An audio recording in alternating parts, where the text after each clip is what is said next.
Je voulais aborder un sujet avec vous aujourd'hui, un sujet très basique qui consiste à allier notre quotidien avec la pratique de la spiritualité, le développement spirituel. Souvent, quand on commence à découvrir une sorte d'univers spirituel, d'éveil, quelque chose d'un peu différent de tout ce qu'on a appris et de tout ce qu'on a connu, on fait une sorte de séparation. Il y a le monde spirituel avec ses découvertes, avec ses expériences, avec ses ressentis, et puis il y a la vie normale, entre guillemets. Et donc, quelque part, c'est comme s'il n'y avait pas de pont entre les deux, comme si ce n'était pas deux choses qu'on pouvait marier ensemble, et qu'on se retrouve avec un quotidien matérialiste, et de l'autre côté des moments d'éveil, d'écoute, de ressenti et de spiritualité. Or, il se trouve que l'un ne va pas sans l'autre. Si on est venu dans ce monde 3D, matériel, où justement la société met en avant et prône la matérialité et le côté très basique, sensoriel, tactile et possessif des choses, c'est justement pour y venir transcender ça à travers le subtil et le spirituel et l'éveil d'autres choses, d'existant. Et l'objectif, c'est d'arriver à marier les deux. D'arriver à mettre de la spiritualité dans tout ce qui est matériel et de mettre un peu de matérialité dans ce qui est spirituel. Il m'arrive souvent d'avoir des gens qui me disent, voilà, des gens à qui j'ai nettoyé des maisons ou des lieux, et puis donc il y a des âmes qu'il a fallu faire partir, il a fallu nettoyer des mémoires dans les murs, il a fallu nettoyer des émotions, remettre de la lumière, peut-être bouger un petit peu des failles, des choses qui étaient dans le sol, et puis voilà, travailler un peu les énergies de la maison. Et effectivement, on ressent tout de suite quelque chose de différent qui joue sur le matériel, qui joue sur notre humeur, sur la façon dont on se sent dans certaines pièces ou dans cette maison, et sur la façon dont on vit de manière générale. Et puis, certaines personnes reviennent vers moi en me disant « je comprends pas, je sens toujours des âmes passées ». Ben oui, évidemment. On ne peut pas empêcher les âmes de passer, de venir dans la maison.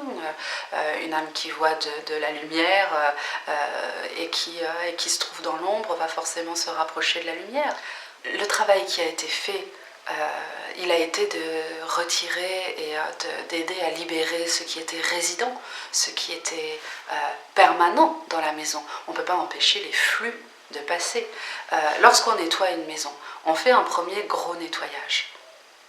Mais lorsque vous faites la poussière chez vous, que vous passez l'aspirateur, que vous passez la serpillière et que vous nettoyez les portes, les plinthes, les fenêtres, tout ce qui est à nettoyer, c'est pas définitif.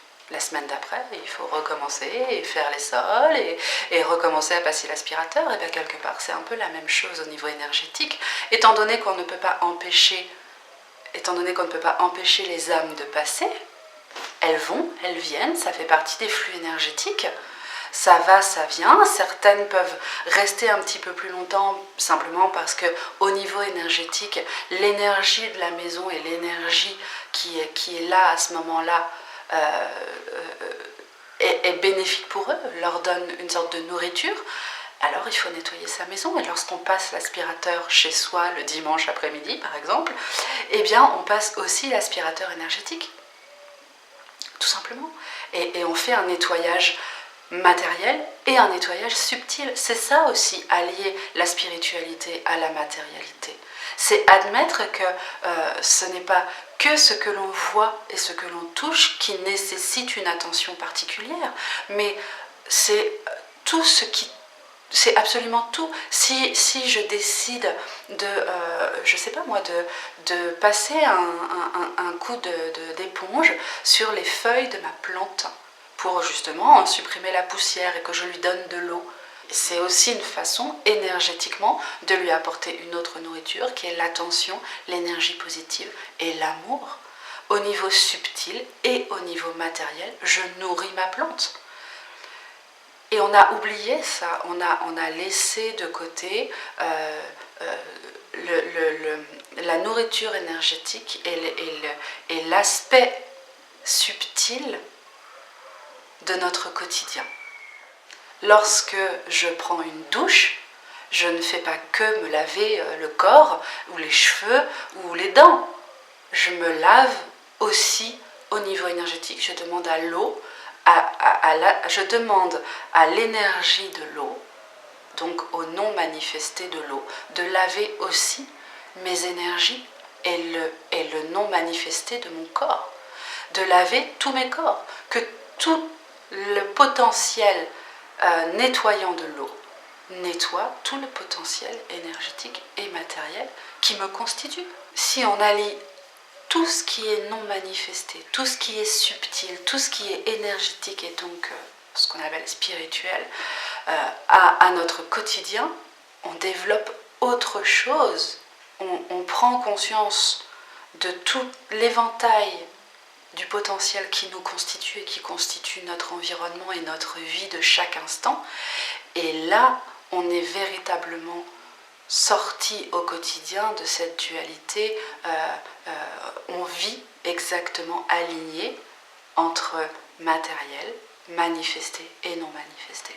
Le quotidien n'est pas là pour faire le plus vite possible des tâches de façon inconsciente et endormie et répétitive, mécanique. Il est là aussi pour nous apprendre à mettre de l'énergie, une énergie vraie, consciente, à l'intérieur de chaque geste, à l'intérieur de chaque chose qui constitue ce quotidien.